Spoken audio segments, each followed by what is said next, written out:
verses number 23.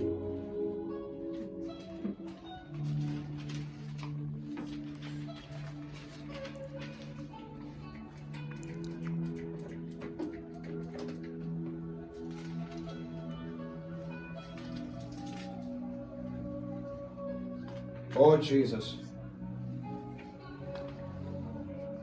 Sifumene 1 Corinthians chapter number 11, verses number 23. Yes, sir. For this is what the Lord himself has said about his table, and I have passed it on to you before, that on the night when Judas betrayed him, Ethi ngobusuku othi ndakwamkela kuye inkosi okunikeleyo nokukunikela kuni ukuba ngabana ngobusuku inkosi eyajikelwa ngabo nguJudas Iscariot. the Lord Jesus took bread. The Lord Jesus took Bread. sesisifile mosiba esisonga ngubani anitsho Yes. usicacisele musaba kuJohn chapter number 6 ukuba ngubani esisonga. Yes. Not izonga, andizwanga ngazobona izonga. Inesonga bandinazonga. Ngoba uthe ndim isonga nothi ndim izonga. Uthi ndim isonga. Ndim isonga. Yes.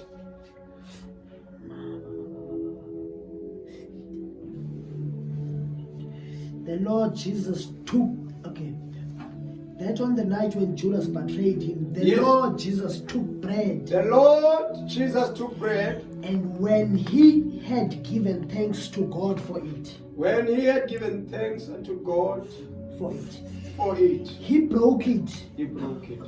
Father, in the name of Jesus. Siyathandaza egameni lika Jesu Kristu sibonga umusa. uNkulunkulu wethu namandla. Sibonga amandla omzimba wakho. We receive the benefits zawo umzimba wakho. Elizwi lakho sinobomi obungunaphakade. Inwaye futhi sinesiqiniseko that we dwell in you and you in us. You are not alone. You minister life within our bodies. We receive your life as we receive your body. We thank you and we bless you. In Jesus Christ's mighty and precious name. Amen.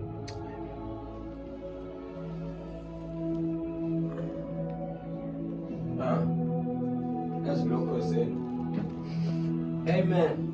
And then after he broke, He broke it and gave it to his disciples. uYesu esiqhekeza esasonga. Asiva noba i-details ezithini kuba noba wahlamba izandla uYesu okanye wenza njani asezanga details. So ningathi kuba ningaboni imanzi apha nicinga niyayazi nicinga ni-hygiene yanazi nicingayo. Amen. So asivane uba bekuthiwa uYesu wathatha amanzi wahlamba izandla kwakuthiwa lisiko ke lamaJuda wahlamba izandla phambi kokuba biwe ketafuleni. So I assume that the Lord yazihlamba izandla before. Glory to God. Amen. So yes, And said, take this and eat it. after inkosi siqhekezile yathi ke kubazalwane bendibulele, take this and eat it. This is my body, this is the body of Jesus, which is given for you. which is given for you. Do this to remember me. Do this to remember me. In the same way, In the same way, he took the cup of wine. he took the cup of wine. Okay, we'll come to that. After- Thabathani nidle ngumzimba wami lo owaphulelwa nina ngamaxesha onke nisukuba niwudla okukwenzeleni ukundikhumbula. Ithini ke ngoku? He took the cup of wine. He took the cup of wine. ngamanye amagama kuthiwa yi-fruit of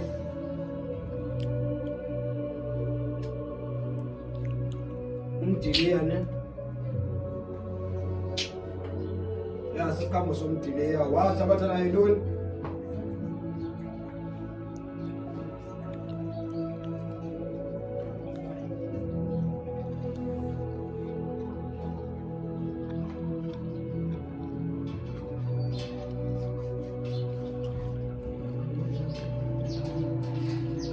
Wathabatha nayo. He took the cup of wine. He took cups of wine. He took cups of wine. He took cups.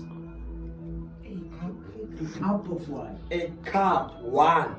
A cup of wine. This is a cup of wine. After supper. After supper. Saying. This cup is the new agreement between God and you. This cup is a new agreement or covenant that has been established set in motion by my blood. By my blood. Do this in remembrance of whenever you drink it. Amen. For every time you eat this bread and drink this cup, you are retelling the message of the Lord's death, that He has died for you. Amen. Do this until He comes again. Amen. Father, in the name of Jesus the Christ, legazi lakho eli, uNkulunkulu wethu namandla, sizalisela siyakubulela ngalo. Sithi Nkosi kakhulu ngoba limemezela ukuxolela kwezono zethu. Nangona limemezela ubomi kuthi. Siyabulela ukuba we are free. Thixo wethu namandla from death. We are free from bondage. We are free from sin. We are forgiven. We receive Thixo wethu namandla onke, all the benefits of your blood. We claim it in the name of Jesus. In the mighty name of Jesus the Christ. Father, we thank you and we bless you in Jesus Christ's mighty and precious name. Amen. Ithi wathabatha nayo indebe. Indebe imele uloyiso, imele i-victory. So abantu bathanda ngayo. Indebe imele ntoni? Imele i-victory, uloyiso. So iyamemezela le ndebe ukuba soyisile ngalo igazi lenkosi. Uthi xa ethetha phaa kuHebrews chapter number 12, uthi xa ethetha ngalo igazi lakhe, uthi igazi likaYesu lahlukile kunegazi likaAbhele. Ithi igazi lakhe uYesu lithetha izinto ezibhetele. Kunomyalezo obhetele ngegazi layenkosi. Ngoba igazi likaAbhele lalikhalaza, kodwa likaYesu lithetha izinto ezingcono ngawe. Linikeza ingxelo engcono. Funeka uqonde kakuhle noba ungatoli kwangenye indlela, kodwa ezulwini igazi likaYesu alitsho uba usisoni. Nguwe nini nodwa babonana njengezoni. Ezulwini ubonwa ungohlanjiweyo, ubonwa ungoxolelweyo izono ngalo igazi lakhe. Sisindile, siphunyukile ngalo igazi lakhe. So yisile ngalo. Uzaxhayithela yena uJohn phakula ncwadi yeRevelation. Athi aba ngabo bamoyisayo ongendawo. Ithi bamoyisa ngalo igazi layo imvana. Oh bathandekayo, ithi bamoyisa ngalo igazi layo imvana kwangabo ubufakazi. Victory, we've conquered. So you see, nalo igazi la inkosi. Kuthiwa wathabatha iwayini, but sive emlonyeni wokuphumba eli ligazi. Uthi eli ngumnqophiso omtsha. Uthi ngumnqophiso omtsha lo segazini lakhe. Uthi ngamaxesha onke lisubanisela okukwenzeleni ukundikhumbula. Sikhumbula inkosi ingeyaphumela nathi emekweni ezinzima. apho khona sekuthiwa umuntu akho nto yakhe kodwa wayibuyisela into ibilahlekile kuThixo. Here we are saved by the blood of Jesus. Amen. Lento ingezokhapsa icup imemezela unity as well, that we are one. We are not separated. Asicekisani. Ngikene babona abantu pha ezweni xa besela ibheki akubikoze ibhekile eziningi bayibhekile enye. Uthi igqiba indlu yonke. Igqiba indlu yonke abantu ndlela bathandana ngayo. Uthi omnye uyopha omnye bebethe izolule enduma uzosela ngokubhekile. Uzosela ngokubhekile akomla lisisi. Okanye isule la ndawo ebesela kude. Uzavela iphakamisela ebhekile. Ayithi qwa. Emva kwakayidlulisele kulo nalo ayibambe. Hayi ke izonga ihambe indlu yonke. Ihambe indlu yonke. Ayihamba indlela ngoba kunomoya wobunye. Amen. And la moya wobunye ucreate even a communication. Uthi noba bengavani wapha. Uthi hey amanje kwabazi kufuna umuntu uthi ungasebenzi. Yonke into yakhiwe ngenxa kunebhekile. Kusekwaba ibhekile. Kubekho ibhekile kuvusiwe. Emva kokuva abantu besithi bahamba thina ayibocaleka hayi boqila thangani kufuna abantu bangomvulo ukhawuleza uvuke unazo iboots kuyavukwa ke pha nabethela u6 uphambi kwegate uyiphathi ID yabulela thangana labulela ngoba uswe wahamba ibheki lonto ke iministry shuba zingekho ninthi nje ningacikisana apha ngaphakathi. Ningacikisani nithandane. Singabantu abazalwa ngumuntu omnye. Siyazalana apha ngaphakathi. Amen. That is why ndingaboni machera apha ngaphakathi. Ngoba siyazalana. Siyavana nibathandekani. Yes, we are brothers and sisters. That is why noba siyabonana pha asitreatani ngathi sizi strangers. Ndiyayimisa imoto ndimbuze ungalo right. Uyaphi? Savanani bathandakani. Ndikukhumbule ndikufonele xa ndingakuboni yonke laa nto yenziwe igazi. Igazi lilo lithi hey igazi lakho. Uve ngam sendikufonela. Hey Nceko uhamba phi ngoku? Ingabe usadriver kakuhle? Ngoba kubaleka igazi elinye kwiveins zethu. Amen. That is why nesisonke ngezo zonke sitya umzimba omnye asicekisani. That is why when kukho ispace emotweni yakufaka noma imvula iyanetha ungcolise la moto. Imoto leyo yokhwelwa lanto. Xolela umuntu uhamba ngenyawo.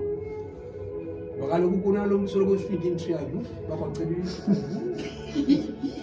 Nothi apha, nothi kweli bande. Apha sibanye siyathandana. Apha. Love should lead. Aphezu kwento sonke. Ithi wathi abatha ke indebe. Waze wathi le ndebe ingumnqophiso omtsha osegazini lakhe. Wathi Yesu ngamaxesha onke sukubanisela le ndebe oku kwenzeleni ukundikhumbula.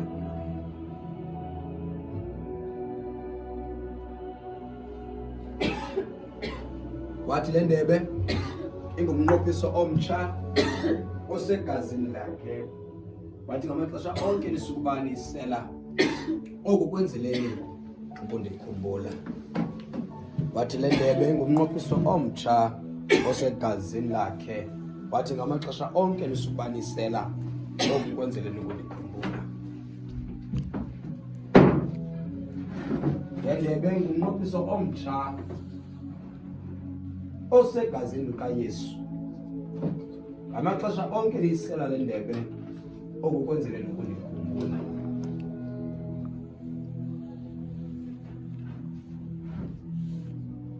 Ndebe ngumnqophiso omtsha osegazini lakhe uYesu.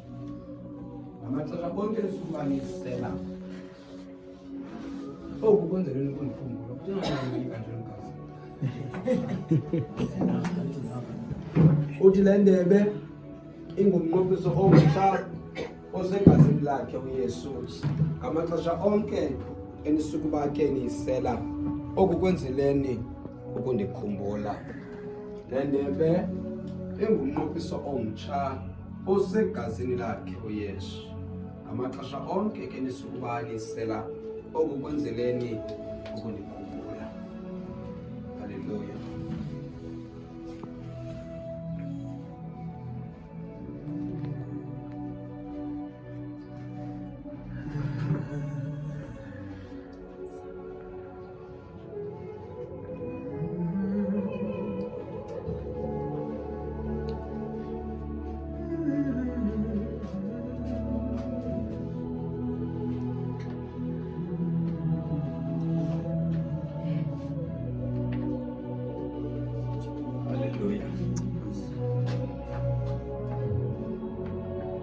Can we pray